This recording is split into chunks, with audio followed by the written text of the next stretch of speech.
ৱাজিদ আলী চৌধুৰী দাদাৰ সমষ্টিলৈ মই গৈছিলোঁ আৰু যাওঁতে মানে মই যিহেতু আমি মিত্ৰ দলৰ মানুহ মই সঁচা সঁচিকৈ ক'বলৈ গ'লে ৱাজিদ দাৰ বিৰুদ্ধে মই একো কোৱা নাই কিন্তু ৰাইজে এটা থিয়ৰী আছিলে যে ৱাজিদ দা 25 বছৰ নে 20 বছৰ তাত MLA হ'ল কিন্তু ৰাস্তাটো নাই আৰু সঁচাকৈ মই যেতিয়া যিটো ৰাস্তাত গৈছিলোঁ মানে আমিতো নিজৰ গাড়ী আমাৰ গাড়ী নোযোৱা হৈ গ'ল গুৱাহাটীৰ পৰা যোৱা গাড়ীকেইখন নোযোৱা হৈ গ'ল তাত লোকেল গাড়ী দুখন আমাক দিলে আৰু সেই লোকেল গাড়ীত আমি গ'লোঁ তাৰ স্থানীয় গাড়ীত গ'লোঁ যাওঁতে যিটো পৰিৱেশ ৰাস্তা নায়েই তাত ক'ৰবাত পথাৰৰ মাজেদি গৈছোঁ ক'ৰবাত বালিৰ মাজেদি গৈছোঁ ক'ৰবাত নদীৰ এৰাসুতিৰ মাজেদি গৈছোঁ তো মই কেৱল ডেভেলপমেণ্টৰ কথাহে কৈছিলোঁ মই কৈছিলোঁ যে 25 বছৰ MLA হৈ থাকি যদি মোৰ সমষ্টিত মই এনেকৈ কাম কৰিব নোৱাৰোঁ তেতিয়াহ'লে মই পদত্যাগ কৰিম মই আৰু ইলেকশ্যন নেখেলোঁ মই এনেকৈ বুলিয়ে কৈছিলোঁ তাৰ বাহিৰে ৱাজিদ দাৰ প্ৰতি মোৰ পূৰ্ণ মানে সমৰ্থন আছে ৱাজিদ দা সংখ্যালঘু সম্প্ৰদায়ৰ এজন অত্যন্ত ডাঙৰ নেতা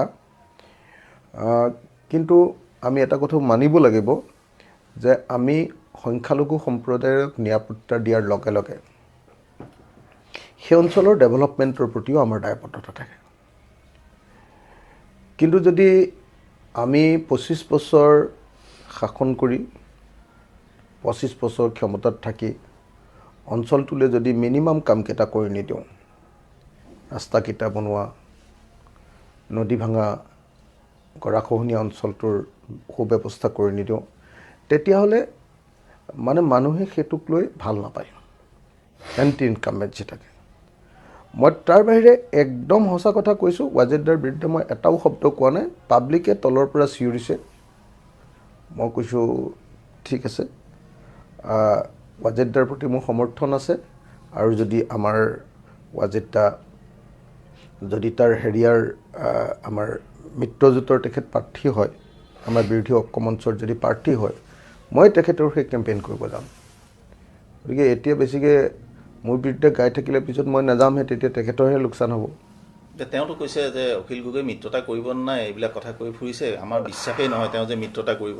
না মিত্ৰতাটো হ'বই এইকেইদিনত তেওঁ সন্দেহ প্ৰকাশ কৰিছে আপুনি মানে নহয় তেখেতে গম নাপায় চাগে আমাৰ লগত সঘন যোগাযোগ চলি আছে মিত্ৰতা হ'বই এইকেইদিনতে আলোচনা হ'ব মই জনামতে আৰু বোধহয় মই যিমান দূৰ জানো 31 জানুৱাৰীৰ আগত আমাৰ মিত্ৰতা ফাইনেল হৈ যাব আৰু আমি ৰাইজৰ দলেও বিচাৰি আছোঁ যে সোনকালে মিত্ৰতাটো হৈ যাওক আৰু মই যিমান দূৰ খবৰ পাইছোঁ কংগ্ৰেছৰো একেই ষ্টেণ্ড এতিয়া যে তেওঁলোকেও সোনকালে মিত্ৰতাটো শেষ কৰি দিয়াটো বিচাৰিছে মই যিমান দূৰ শুনি আছোঁ দেই মইতো আপোনালোকক ক'ব নোৱাৰোঁ সেইটো কথা যিমান দূৰ মই শুনি আছোঁ 31 জানুৱাৰীৰ আগত আমাৰ মিত্ৰতাৰ কাম কাজবিলাক শেষ হৈ যাব গতিকে যদি ৰাইজৰ দলে পায় সেইটো সমষ্টিত তেতিয়াহ'লে ৱাজিদ দাই আমাৰ হৈ লাগিব আৰু যদি ৱাজিদ দাই পায় সেইটো সমষ্টি তেতিয়াহ'লে ৱাজিদ দাৰ কাৰণে আমি লাগি দিম গতিকে মোক আৰু সভাপতিজনক এনেকৈ গালি পাৰি থাকিলে ক'ত হ'ব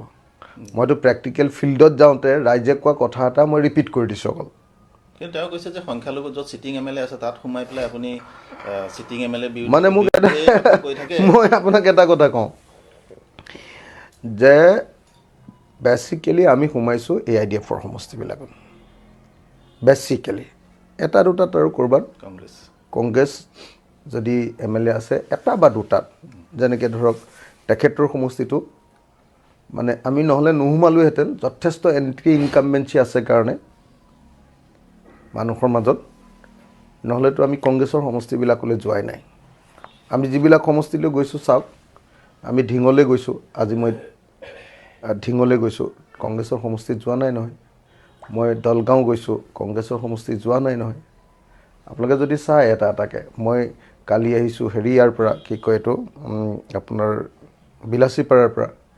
বিলাচীপাৰাৰতো কংগ্ৰেছ নাই AIDF আছে আপোনালোকে নিশ্চয় জানে মই যিকেইটা সমষ্টিলৈ গৈছোঁ সেই সমষ্টিকেইটা মানে AIDFৰ সমষ্টি আৰু এটা মাত্ৰ সমষ্টি পৰি গৈছে কি কয় আপোনাৰ এইটো আমাৰ ৱাজিদদাৰ সমষ্টিটোৰ নাম কি আছিলে আমাৰ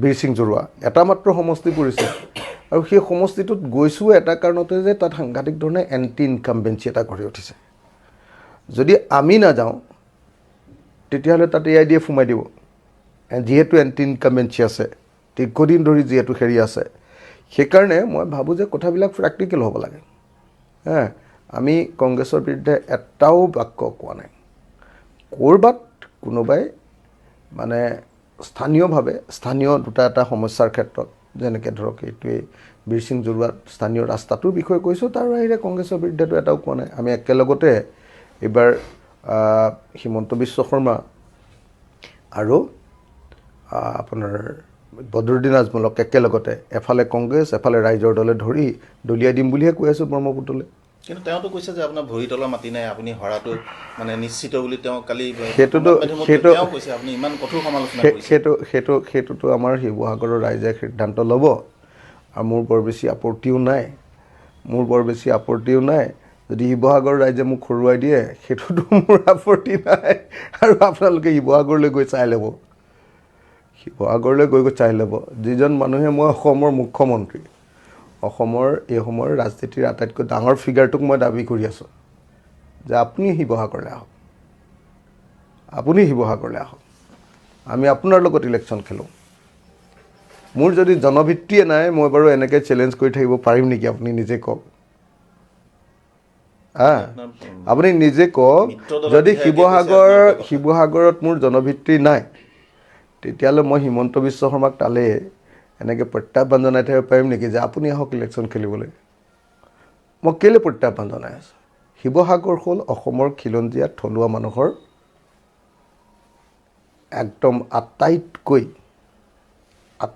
ঐতিহ্যপূৰ্ণ ঠাই সেই ঠাইৰ মানুহে 1250 টকাৰ অৰুণোদয় চাই ভোট নিদিয়ে সেই ঠাইৰ মানুহে অৰুণোদয় ল'ব দুখীয়া মানুহবিলাকে অৰুণোদয় ল'ব কিন্তু অৰুণোদয় লৈ তেওঁলোকে কেতিয়াও ভোট নিদিয়ে সেইকাৰণে আমাৰ শিৱসাগৰৰ মানুহমানি স্বাভিমানী অসমীয়া গতিকে শিৱসাগৰৰ কথাটো ৱাজিদদাই নাজানিব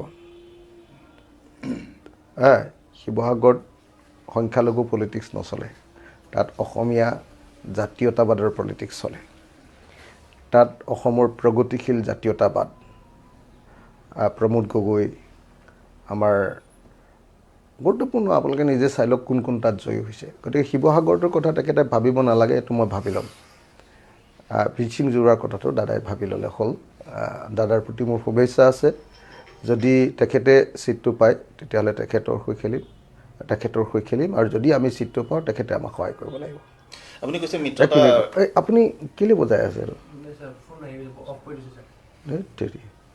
আপুনি কৈছে মিত্ৰতা মানে ভালকৈ হৈ আছে খুব সোনকালে মিত্ৰতা হৈ যাব কিন্তু গৌৰৱ গগৈ কালি এই গোৱালপাৰা পৰিভ্ৰমণ কৰিছিলে তাত আকৌ ছেইম কথাটোৱে কৈছে যে আমি 100খনৰ ওপৰত মানে অখিল গগৈ যি কৈ থাকক আমি 100খনৰ ওপৰত খেলিমেই মানে এইটো তাগৰ বোৱাটো চলিবই অসম গণ পৰিষদেও কৈ আছে আমাক এবাৰ 40খন আসন লাগিব দিব খুজিছে বিজেপিয়ে 9খন আসন হয়নে নহয় আপোনালোকে নিজে খবৰ লওক অসম গণ পৰিষদে দাবী কৰি আছে যে তেওঁলোকে এইবাৰ 40খন আসনত খেলিব তাৰপাছত বিজেপিয়ে দিব খুজিছে অকল 9খন হয়নে নহয় চাওক আপোনালোকে খবৰ লওক তাৰপাছত আপোনাৰ BPFে খেলিব খুজিছে গোটেই 15খনত কৈছে যে আমি UPPLক ইয়াত সোমাবলৈকে নিদিওঁ আমি অকলে জিকিম 15খন তো সেই সময়ত আমিও ডেফিনেটলি ক'ম যে আমাক বেছি ছিট লাগিব কংগ্ৰেছেও ক'ব ডেফিনেটলি আপোনাৰ কংগ্ৰেছক বেছি ছিট লাগিব এতিয়া আপোনালোকৰ সংবাদ মাধ্যমৰ কাম যে কংগ্ৰেছ আৰু ৰাইজৰ দলৰ মাজত যিটো প্ৰতিদ্বন্দ্বিতা এইটো প্ৰতিযোগিতা তাৰমানে প্ৰতিযোগিতা বন্ধুৰ মাজত প্ৰতিযোগিতা সেই প্ৰতিযোগিতাটো আপোনালোকে ডাঙৰকৈ উলিয়াব নে শাসক দলৰ বিজেপি আৰু অসম গণ পৰিষদৰ বাতৰিটো ডাঙৰকৈ উলিয়াব এতিয়া কোনোবাই শাসক দলৰ বাতৰিটো জোৰকৈ উলিয়াব কোনোবাই আমাৰ মাজত কাজিয়া ল'বলৈ ক'বলৈ বিৰোধী পক্ষৰ মাজত কাজিয়া লগাবলৈ সেইটো ডাঙৰকৈ উলিয়াব।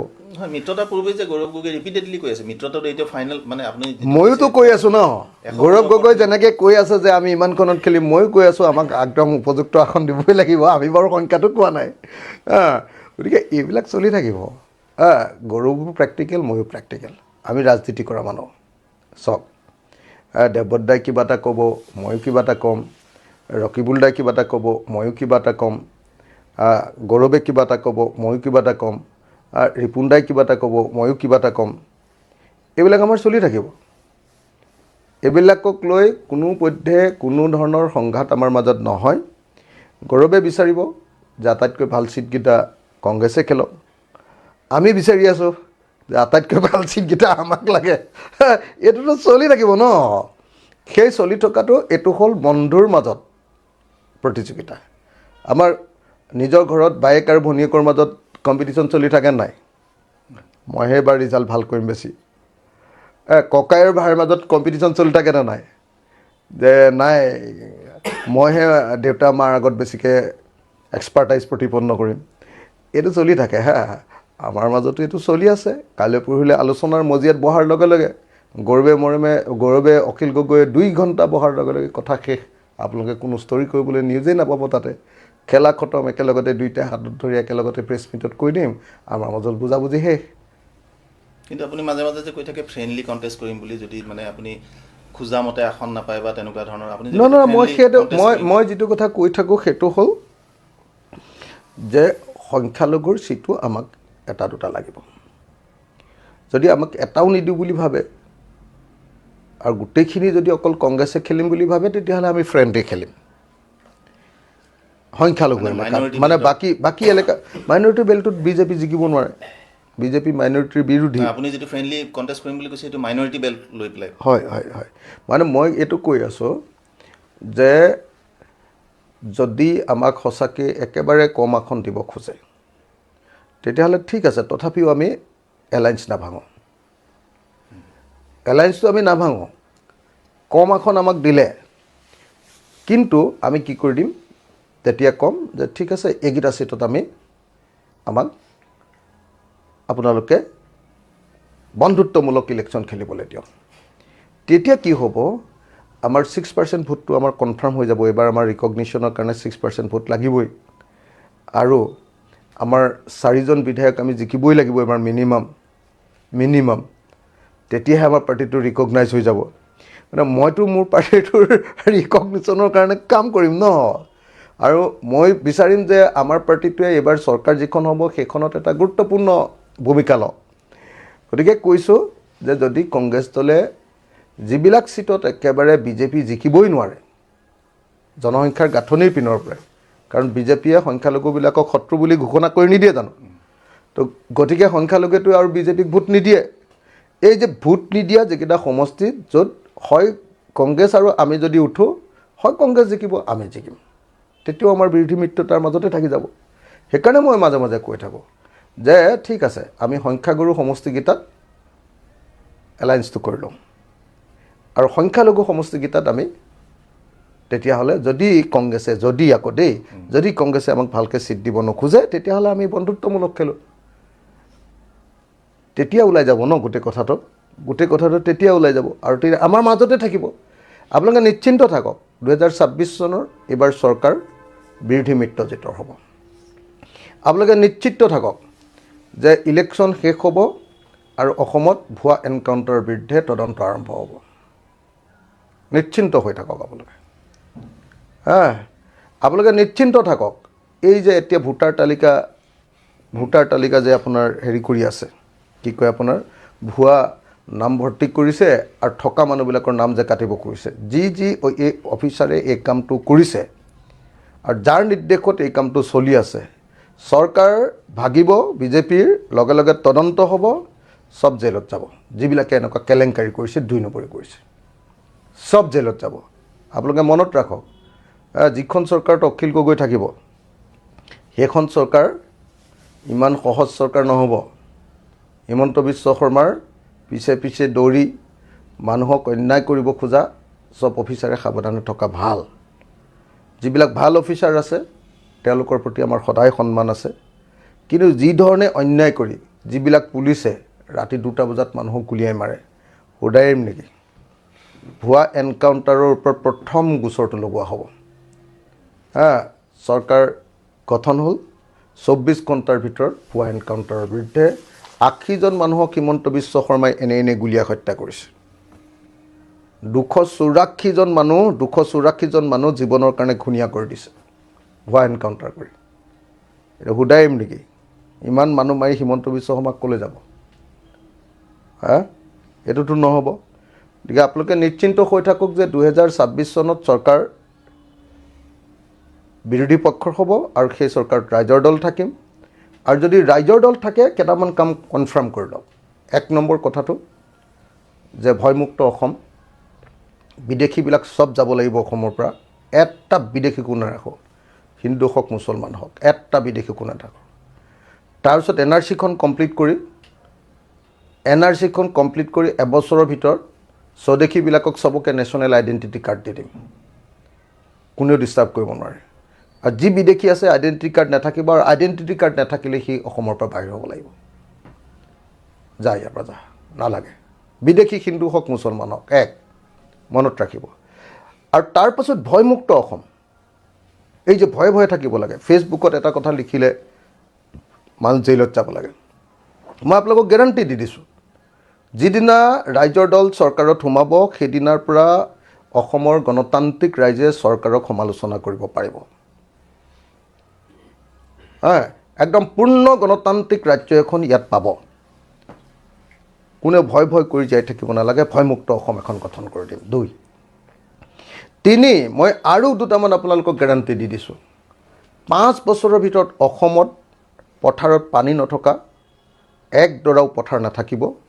ভেকুলীৰ পিয়াপতা কমপ্লিট বন্ধ হ'ব আৰু বছৰত 3বাৰ খেতি হ'ব। সকলো খেতিয়কৰ সকলো বস্তু, যেনেকৈ ধানৰ ওপৰত এতিয়া MSP দিছে, ধান কিনি লয় চৰকাৰে, চব খেতিয়কবিলাকৰ উৎপাদিত বস্তুৰ ওপৰত MSP দিয়া হ'ব। আৰু যি বেপাৰীয়ে খেতিয়কৰ পৰা কম দামত বস্তু কিনিব MSPতকৈ তলত, তাক জেলত ভৰাই দিম। 2 কামৰ ভিতৰত 2 এইটো। 3 আপোনালোকে নিজে দেখিব যে অসমত কাম কৰা প্ৰত্যেকজন মানুহক মই এনেকৈ স্কিল কৰি দিম। এগৰাকী ঘৰত কাম কৰা বাই, আনৰ ঘৰত কাম কৰা মহিলাগৰাকী, বন কৰা মহিলা, তেওঁক মই এনেকুৱাকৈ ট্ৰেইনিং দিম যে এতিয়া তেওঁ এমাহত 4,000 টকা দৰমহা পায়, তেতিয়া তেওঁ 16,000 টকা দৰমহা পাব। বেংগলোৰলৈ যোৱা ছিকিউৰিটি গাৰ্ডবিলাকক মই এনেকুৱাকৈ 1 বছৰ পুলিচৰ ট্ৰেইনিং দি পঠিয়াম, হিন্দী আৰু ইংৰাজী ক'বলৈ শিকাই পঠিয়াম। এতিয়া 15,000 দৰমহা পায় ন, সিহঁতে 35,000 পৰা 40,000 টকা দৰমহা পাব। নাৰ্ছবিলাকক মই এনেকুৱাকৈ ট্ৰেইনিং দিম, 2 বছৰ ট্ৰেইনিং চৰকাৰৰ পৰা, চবেই নাৰ্ছৰ ট্ৰেইনিং ল'ব পাৰিব। 100% ল'ৰাই নাৰ্ছৰ ট্ৰেইনিং ল'ব পাৰিব, যোনে বিচাৰে। আৰু তেহেঁতক হিন্দী ইংৰাজী শিকাম, জাপানীজ ভাষা শিকাম, জাপানত গৈ নাৰ্ছ কৰিবলৈ পঠিয়াই দিম। স্কিল্ড নাৰ্ছ, এবছৰত 1 কোটি টকাৰ দৰমহাৰ চুক্তি কৰিব। অসমখন বদলাই পেলাম। এওঁলোকে পুঁজিপতিৰ পিনে চাই আছে, মই দুখীয়া মানুহৰ পিনে চাই আছোঁ। অসমৰ প্ৰত্যেকজন নাগৰিকক কেনেকৈ চাকৰি দিম, কেনেকৈ সংস্থাপন দিম দেখিব। এখন গাঁও এটা ইণ্ডাষ্ট্ৰী, এইটো হ'ল আমাৰ নীতি। প্ৰতিখন গাঁৱতে এটা ক্ষুদ্ৰ ইণ্ডাষ্ট্ৰী খোলা হ'ব। যেনেকৈ ধৰক আপোনাৰ কাৰ্বি আংলঙত আমি আদাৰ ইণ্ডাষ্ট্ৰী খুলিম, আনাৰসৰ পৰা তৈয়াৰ কৰা বিভিন্ন ধৰণৰ ইণ্ডাষ্ট্ৰী খুলিম। খেতি কৰা গাঁওবিলাকত আমি বিলাহীৰ পৰা টক জেলি বনোৱাৰ ইণ্ডাষ্ট্ৰী খুলিম। আলু খেতি কৰা জেগাটোত আমি চিপছৰ ইণ্ডাষ্ট্ৰী খুলিম। ভীমকল থকা জেগাটোত আমি বেবী ফুডৰ ইণ্ডাষ্ট্ৰী খুলিম। কঁঠাল থকা জেগাটোত আমি বেবী ফুডৰ ইণ্ডাষ্ট্ৰী খুলিম। আৰু অসমত এজনো নিবনুৱা নাৰাখোঁ। সৰু ইণ্ডাষ্ট্ৰী, ডাঙৰ ইণ্ডাষ্ট্ৰী নহয়। ৰাইজে ঘৰটো দিব, চৰকাৰে মেচিনটো দিব। চৰকাৰে টেকন'লজি দিব, ৰাইজে শ্ৰম দিব। চৰকাৰে ইণ্টাৰনেশ্যনেল মাৰ্কেট দিব আৰু ৰাইজে বেপাৰ কৰিব। এতিয়া অসমৰ মুখ্যমন্ত্ৰীয়ে 1250 টকাহে দিছে মানুহক। মই খোলাখুলিকৈ কৈ দিছোঁ, চৰকাৰ আমাৰ আহক, মই যদি চৰকাৰত থাকোঁ, সকলো মহিলা আৰু 65 বছৰৰ ওপৰৰ বৃদ্ধ মানুহ, ফিজিকেলি চেলেঞ্জ আৰু 3rd জেণ্ডাৰৰ মানুহ, চবকে 3,000কৈ টকা দিম। কিন্তু 3000 টকাততো কোনো মানুহ চলিব নোৱাৰে, চবকে দিম।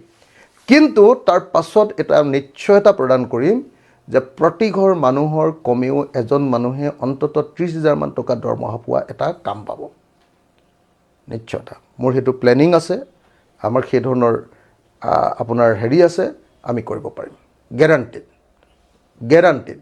ইয়াত হিন্দু মুছলমানৰ কাজিয়া হৈ নাথাকিব আৰু হিন্দু মুছলমানে একেলগে কৰিব, কিন্তু বিদেশী চব খেদিম। আৰু হিন্দু বিদেশীকেইটাও খেদিম আকৌ, সেইবুলি নহ'ব।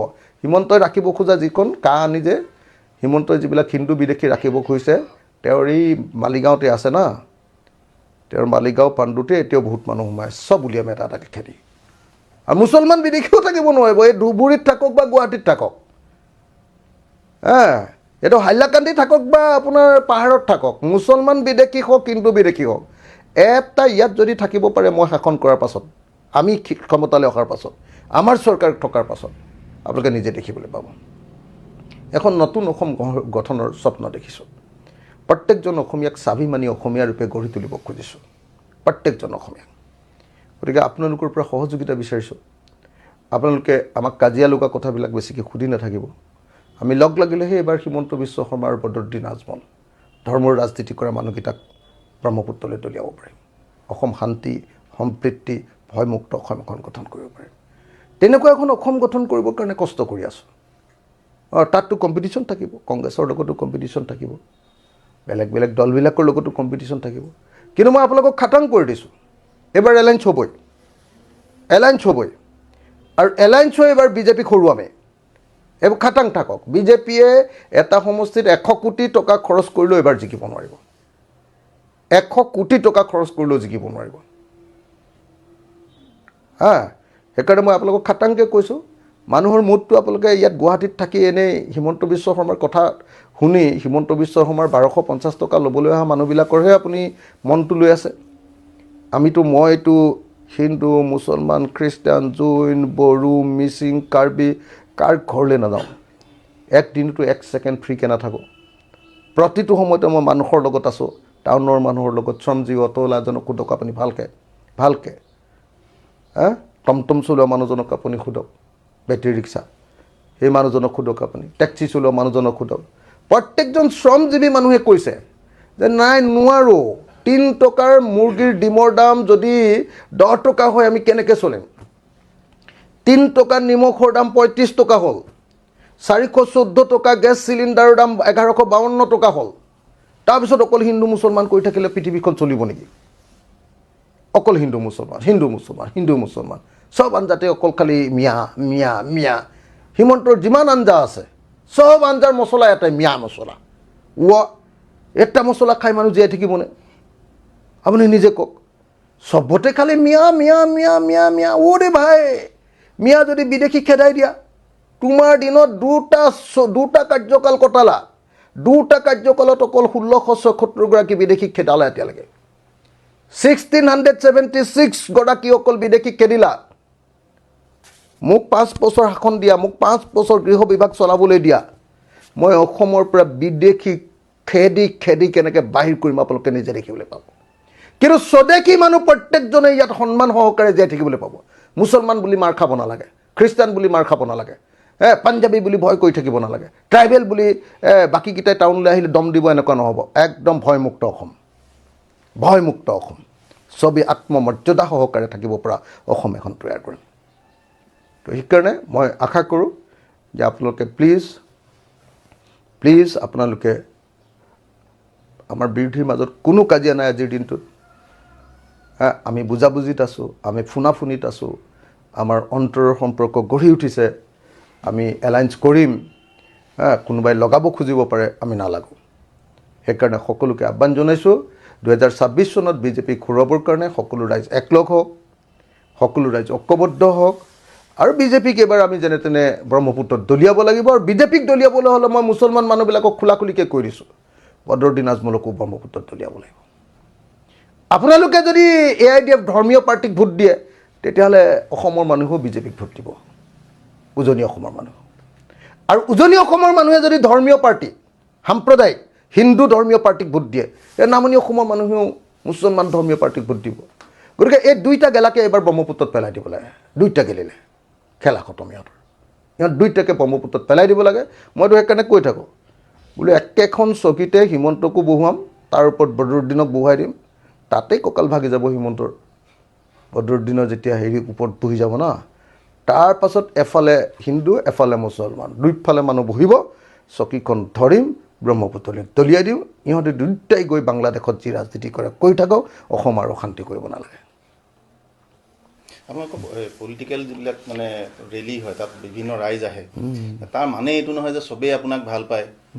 পলিটিকেল ৰেলীটো মানুহে চাবলৈ আহে, গতিকে আপুনি সেই মানুহৰ ভিৰটো দেখি পেলাই ভাবি আছে যে আপুনি মানে জয়ী হ'ব বা মানে আজি হিমন্ত বিশ্ব শৰ্মাই, মই আপোনাক এটা কথা কওঁ, আজি হিমন্ত বিশ্ব শৰ্মাই 1250 টকীয়া বাইদেউসকলক যিসকলক অৰুণোদয় দিছে, তেওঁলোকৰ ভিৰ দেখি ভাবি আছে যে আমি জিকিমেই। আজি 10,000 টকা পালে আহিবই। গৰ্ভৱতী মহিলাও আহিছে, দেখা নাই? সন্তান আহি তেওঁ মুখৰ আগতে জন্ম দিবলগীয়া পৰিস্থিতি হৈছে। কোনোবা সুসভ্য দেশত, কোনোবা ধনী দেশত, আদ্যৱন্ত দেশত কোনোবা মহিলা যিদিনা বাচ্চা জন্ম দিব, সেইদিনা হস্পিটেলত নাথাকি 10,000 টকা আনিবলৈ আহিব নেকি? কিমান দুখীয়া হ'লে এখন ৰাজ্যৰ মানুহে, এগৰাকী মহিলাই এনেকৈ আপোনাৰ আহিব? আৰু সেই মহিলাবিলাকক এনেকৈ ব্লেকমেইল কৰি 10,000 টকা দিম, আহিবই লাগিব। আকৌ কি কৰে, ফিতাহী মাৰে হিমন্ত বিশ্ব শৰ্মাই যে আপোনালোক কেইটা বজাত আহিলে? 6টা বজাত, 8টা বজাত। 8টা বজাতকৈ কোনোবাই দেৰি কৰিছিল, 9টা হৈছে নেকি? নাই হোৱা। মই আহিছোঁ 2টা বজাত, আপোনালোক 2টা বজালৈকে ৰৈ আছে। গৰ্ভৱতী মহিলা সন্তান জন্ম নহয় কি হ'ব? 6টা বজাত মাতিব মিটিঙলৈ, তাৰপিছত তেওঁ নিজৰ দম দেখুৱাই, চা মোৰ লগত মানুহ থাকিবই বুলি, 10,000 টকা পাবলৈ চব যাব। মোকো যদি কালি 10 লাখ টকা দিম বুলি কয়, মই 10,000 টকা দিলে নাযাওঁ। 10 লাখ টকা দিম বুলি কয়, ময়ো বহি থাকিমগৈ মিটিংখনত গৈ। হয়নে নহয় আপোনালোকে কওক? সেইকাৰণে হিমন্ত বিশ্ব শৰ্মাই এই ভিৰটো মহিলাবিলাকৰ, ৰঙা চোলাৰ মহিলাবিলাকৰ ভিৰটো দেখি ভাবি আছে যে মই জিকিলোঁ। এইবাৰ কেনেকৈ অসমৰ মানুহে হিমন্ত বিশ্ব শৰ্মাক শিক্ষা দিব। আৰু আপোনালোকে নিজে কল্পনা কৰি চাওক, যিটো মানুহে অসমত ইমান অন্যায় অত্যাচাৰ কৰিছে, যেতিয়া এইবাৰ মুখ্যমন্ত্ৰী নহ'ব, তেতিয়া তেওঁৰ ওপৰত মানুহে কি কৰিব? চেণ্ডেল দলিয়াবনে নাই ৰাস্তাত, আপোনালোকে নিজে চাই ল'ব এবাৰ। এতিয়াতো পিঠা আনিছে নে নাই, পিঠা আনিছে নাই, পিঠা আনিছে নাই চিঞৰি আছে। যিদিনা শাসনৰ গাড়ী যাব, চেণ্ডেল কিয় দলিয়াইছা, খেণ্ডেল কিয় দলিয়াইছা বুলি দৌৰি ফুৰিব লাগিব। এইবোৰ অন্যায় কৰা উচিত নহয়। আপোনাৰ পলিটিকেল ৰেলীৰ ক্ষেত্ৰতো ছেম এপ্লিকেবল, ইমান মানুহ আহে, আপুনিও ভাবি আছে যে নহয়, মানে চাওক, আমাৰ পলিটিকেল ৰেলী আৰু হিমন্ত বিশ্ব শৰ্মাৰ ৰেলীৰ মাজত এটা পাৰ্থক্য আছে। এতিয়া ধৰক প্ৰধানমন্ত্ৰীৰ ৰেলীটো বা হিমন্ত বিশ্বৰ ৰেলীটো মানুহ আহিবলৈ বাধ্য, আৰু তেওঁলোকে নহ'লে আঁচনি কাটি দিয়ে, হয়নে? আমাৰতো কোনো বাধ্য নহয়, আৰু আমি এখনো গাড়ী দি নানো কাকো। আপোনালোকে বহুতে ভাবি থাকে যে অখিল গগৈ এই যে 10,000 মানুহলৈ মিটিং কৰি আছে, ইয়াৰ চাগে ঢেৰ পইচা খৰচ হৈছে যে। 1 টকাও খৰচ হোৱা নাই, 1 টকা খৰচ নাই। মই ক'লোঁ নহয়, যাওঁতে চাৰ্কিট হাউচ বুক কৰি থৈ দিয়ে, আকৌ চাৰ্কিট হাউচৰ ফিজটো তাত অৰ্গেনাইজাৰকেইটাই দিয়ে, ভাতকেইটা চবৰ ঘৰে ঘৰে খুৱাবলৈ লৈ যায়, ৰাতি ৰাতি দিনে দিনে সদায়। 1 টকাৰ নাই। মই তেলকণ ভৰাওঁ, কালি মোৰ এটা নিজৰহে বেয়া অভ্যাস আছে যে মই বেলেগক কাকো নিজৰ গাড়ীত তেল ভৰাব নিদিওঁ মানে, নহ'লেতো তেলকণো ভৰাই লৈ আহিব পাৰিলোহেঁতেন। 1 টকাও খৰচ নাই মোৰ। বহুতে ভাবিছে যে এই অখিল গগৈ ক'ত পইচা পাইছে। একো ঘোঁৰা ঘাঁচ টকা নালাগে আমাক। আমাৰ মিটিঙত মানুহ নিজে নিজে আহে, আৰু হিমন্ত মিটিঙত 10,000 টকাৰ লোভত আহে। গতিকে 10,000 টকাৰ লোভত অহা মানুহে কেতিয়াবা সন্তানো জন্ম দি দিয়ে মিটিঙত, আৰু আমাৰ মিটিঙত যদি তেনেকুৱা মানুহ আহে, মই নিজে লৈ গৈ হস্পিটেলত ভৰ্তি কৰি থৈ আহিম যে চিজাৰিন কৰিব লাগে, চিজাৰিয়ান হ'ব লাগে, আপুনি ইয়াত কেলৈ আছে, আহক। হিমন্ত বিশ্ব শৰ্মা গ'লনে সেই মহিলাগৰাকী যে এনেকৈ বাচ্চা জন্ম হ'ল? আপুনি জানেনে নাই যে মেটাৰ্নেল মৰ্টেলিটি ৰেটৰ ক্ষেত্ৰত অসম ভাৰতবৰ্ষৰ ভিতৰত 1 নম্বৰ, মাতৃৰ মৃত্যু এনেকৈ প্ৰসূতি জন্ম সন্তান জন্ম দিওঁতে।